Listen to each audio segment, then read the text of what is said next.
Hey guys, what's up? Welcome back to the FordTechMakuloco channel. Today we're working on a 2006 Ford F-150 that has a no crank, no start concern.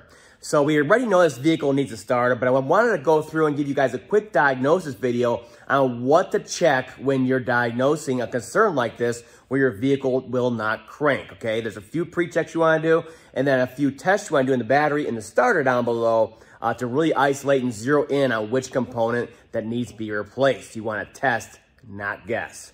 Let's get to it. All right, so diagnosing one of these starter circuits is actually pretty darn simple. You can see there's not much to it. Even on the newer vehicles, the same basic principles apply. We have a starter motor down there bolted to the bell housing. It has a constant ground coming to it, either a helper ground going to the stud on it and plus the ground coming from the transmission case itself it's bolted to.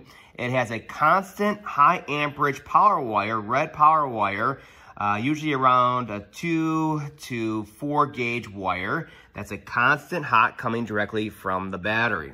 And then the control side of it is this little wire over here, which is the S terminal, which is connected to the control side of things. So, of course, we're going to start off at the ignition switch. We're going to turn the ignition to start, try to start it, sends out voltage over to our starter relay here. And then, of course, it also sends it out to through the trans range sensor on over to the power side of the coil inside the starter relay. And then, of course, the PCM will be powered up and we'll verify everything through the PAT system and actually allow it and apply a ground right there to terminal 85.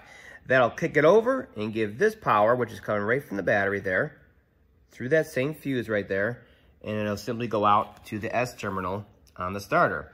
Once that is actually activated, same thing, another starter solenoid on the starter itself, kicks it over, makes contact with the high current contact inside of there, spins it up, and of course starts the vehicle. So it's pretty darn simple, but you generally don't need to get into the starter relay and the battery control module or the ignition switch side or even the trans range sensor side or even the PAT side on the PCM. Usually everything's isolated down here at the starter itself and the connections and corrosion and of course the state of charge of your battery. So we're going to concentrate right in this area here today. All right, first things first, you want to do a few pre-checks, okay, before you start jumping in and testing different things. You want to see what is actually going on. All right, so first things first, you want to make sure you have the proper key for the vehicle. These do have a security chip inside of them that must authenticate with the cluster and then over to the PCM, or else it will not crank and not start, especially in 03 and newer Fords. They added the no crank feature besides cutting off fuel. So you want to make sure that authenticates. The way you do that is you turn the key to the on position, okay, make sure it powers up, and you want to see a security light go solid, then out, okay? So let's try it again. Key in, key on, it never did anything, all right? The other thing you want to look for on the vehicle is you want to look for dashes down in the message center right here, okay? So we'll do it again. We'll turn the key on. It should just show the mileage, but we're getting dashes. And of course, check gauges on there. When you get dashes in the cluster like that, that indicates there's a PCM issue, okay? It's not powering up for whatever reason. It's corroded, it's damaged, whatever. The PCM is not talking.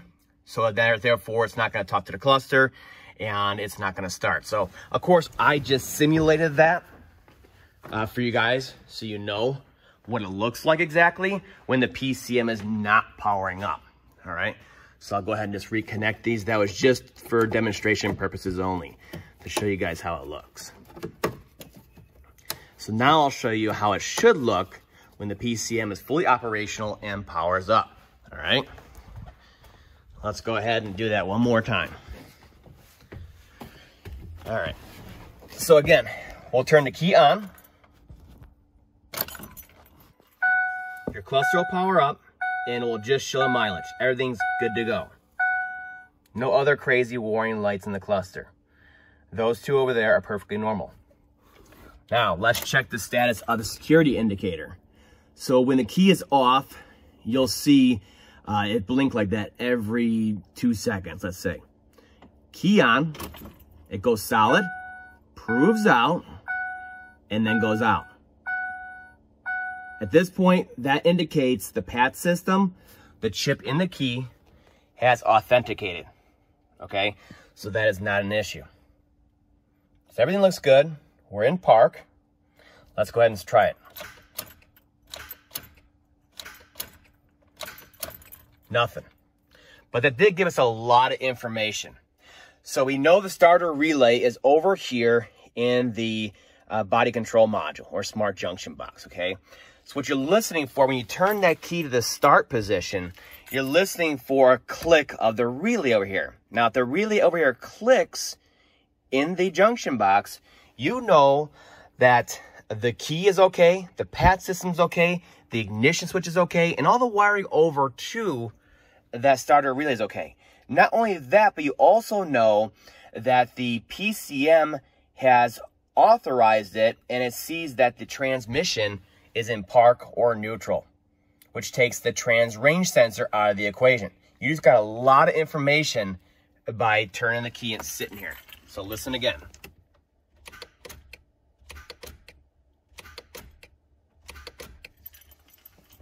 So that right there tells us a lot. Now, the other thing you want to check, of course, is battery voltage at the battery. If you don't have a voltmeter, you can do another basic check, okay? Turn your headlights on, key on, turn your headlights on. If they're nice and bright like that, it's pretty obvious the battery has enough juice to at least try to crank over the engine. Maybe have a slow crank, but it'll do something. It won't just do this.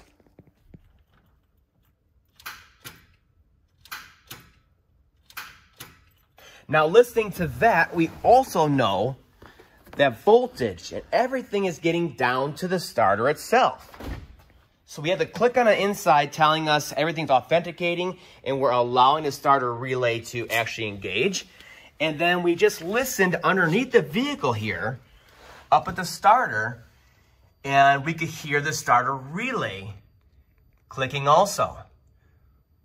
So everything's authenticating and the S terminal is receiving voltage whenever we're turning that key to the crank position. Now it's time to start checking a few things down here. Real quick, before we go down below and start checking on the starter, you want to check on your battery, okay? You want to check your overall condition of it. First thing you want to do is make sure that the terminals are nice and clean like you see here. Looks good to go, right? The other thing you want to check, though, is you want to make sure the terminals are tight. So a lot of times there's a little bit of corrosion on the inside here you can't see, and then the terminals are just loose enough that they will not be able to transfer the amount of amperage needed for that starter motor to work. It requires a lot of amps, okay? So what you want to do is make sure the terminal's clean, and then I grab the wires on here and I try to twist them back and forth like that, and that'll tell me if the terminal's actually nice and tight on there. You can, of course, also check with a wrench. Positive, also very important, same test, try to move it. Won't move, clean and tight.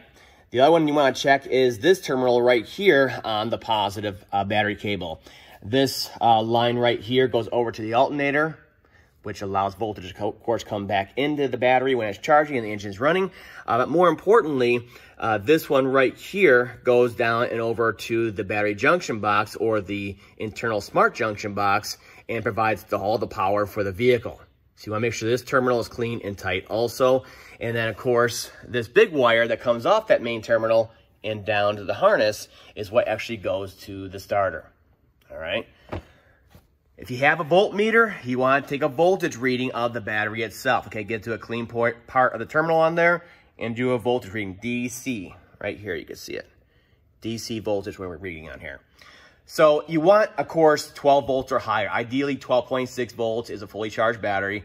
You do not need a fully charged battery to test starter motor operation.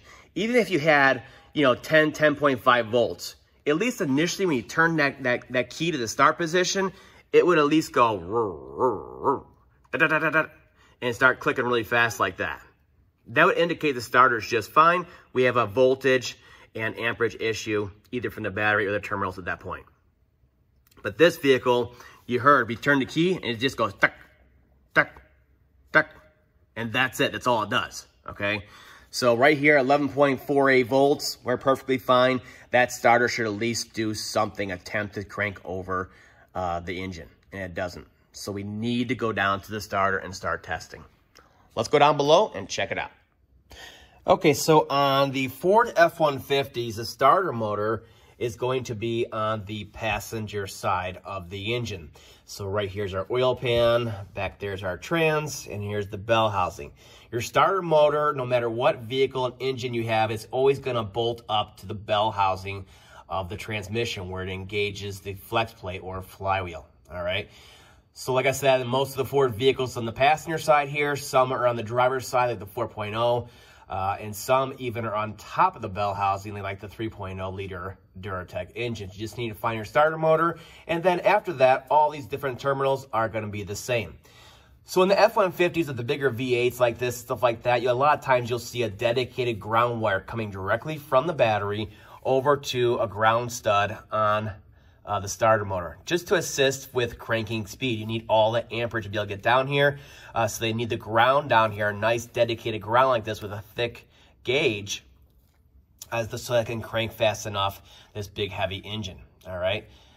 This ground right here will not cause an absolute no crank, no start situation. It may have a slow crank situation, but you won't have a no crank, no start situation, okay? It'd be a slow crank if this ground wire has actually failed, all right?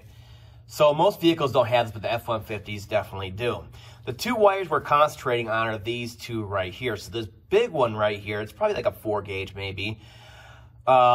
This big wire right here, it comes directly from the battery positive terminal, right down and directly over to the starter motor. This is constantly hot, so watch out for it. You don't want to take a tool up here and arc it across the housing here or the pan or something like that. It'll be a big arc. You want to watch out for that, all right?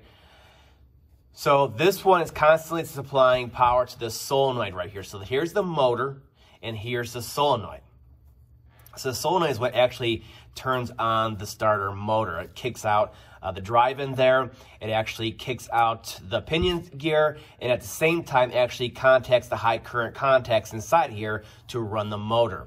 Until that drive actually kicks out, it will never contact the high current brushes inside, all right? So this right here is constantly here, whereas this one is the single control wire, all right?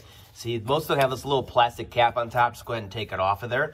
Now, looking at these, you're probably thinking, oh, they're corroded. That's the problem right there. This is not that bad, okay? It'd have to be really corroded underneath here for it to actually cause a no crank situation. These are not bad at all right? So what we're going to do is we're going to test this main positive wire right here and make sure it has voltage at the terminal right here. Because this wire can come in and have voltage all day long, but if it's never transferring to the actual stud right here, which goes inside the solenoid, then it doesn't matter, okay? So we're going to test at the stud, not over here. We're going to test at the stud. And the same thing over here on the control wire, okay? So what we're going to do is we're going to test at the stud, and we're going to put a multimeter on there. And this one's only going to have voltage when the key is in the start position. It'll send positive voltage down here. It'll kick the drive out, contact the high current, and then, of course, it'll start the vehicle, all right?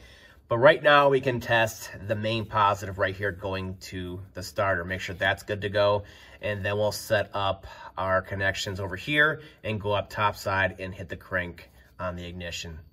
Okay, so when you're testing connections down at the starter motor here, it's very important that your test leads are actually connected to good, clean metal. As you can see underneath here, it's pretty rusty, especially in the Salt Belt of America, so we're not going to get a good ground connection underneath here. So a lot of times I'll run a negative wire down from the battery terminal, negative battery terminal, directly to my test lead here, so we have a good ground connection, and then we can just concentrate on the positive side down here.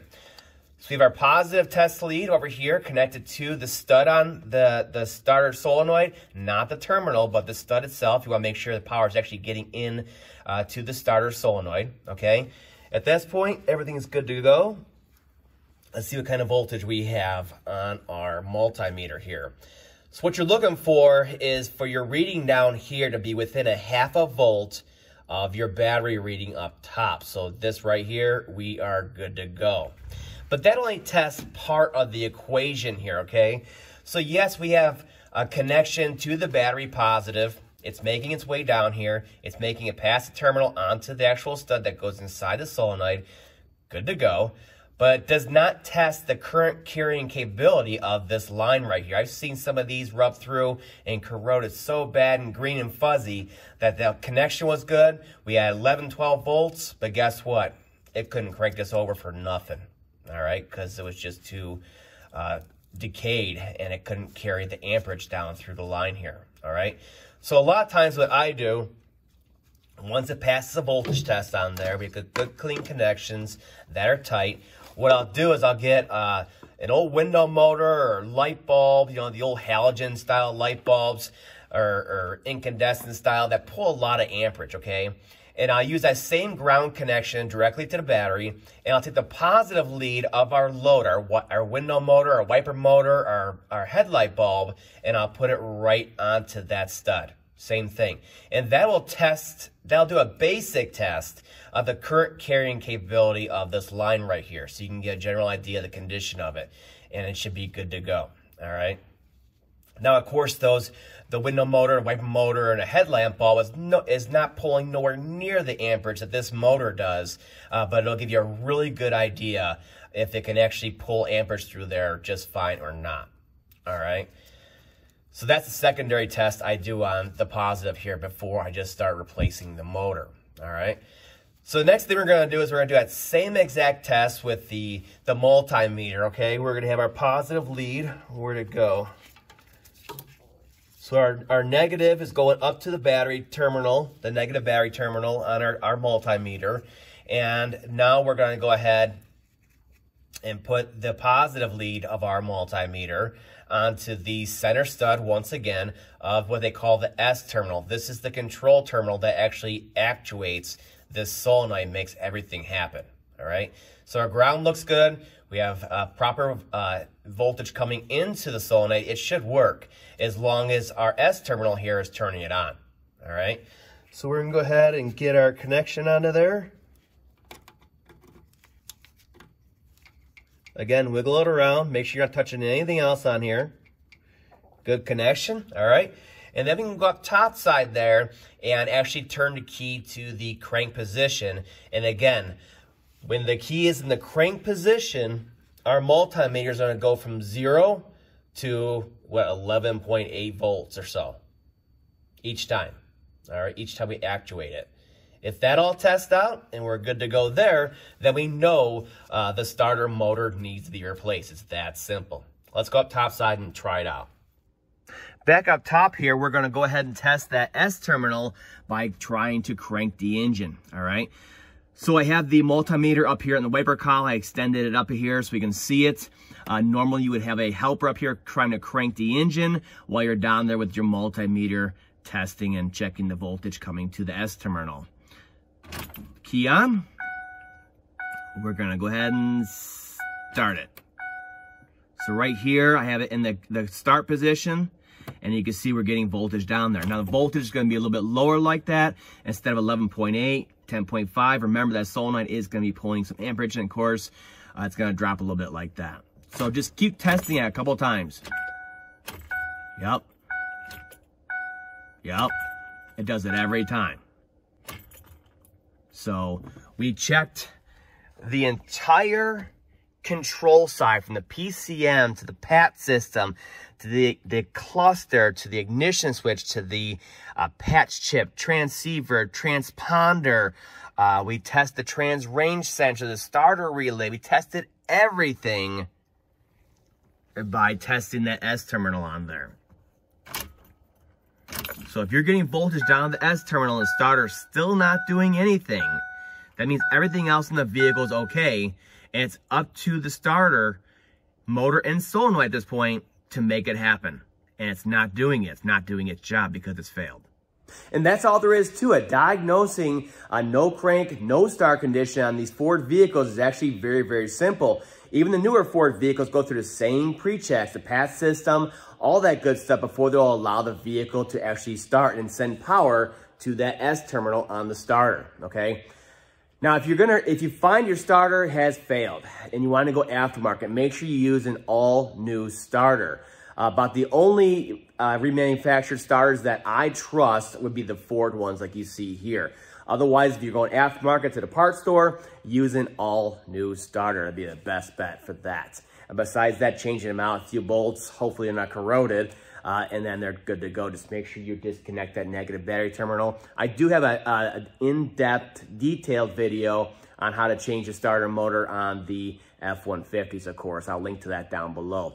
But otherwise, I hope you guys enjoyed this video. You got something out of it. And more importantly, I hope it helped you fix your Ford yourself. I'll see you next time, guys.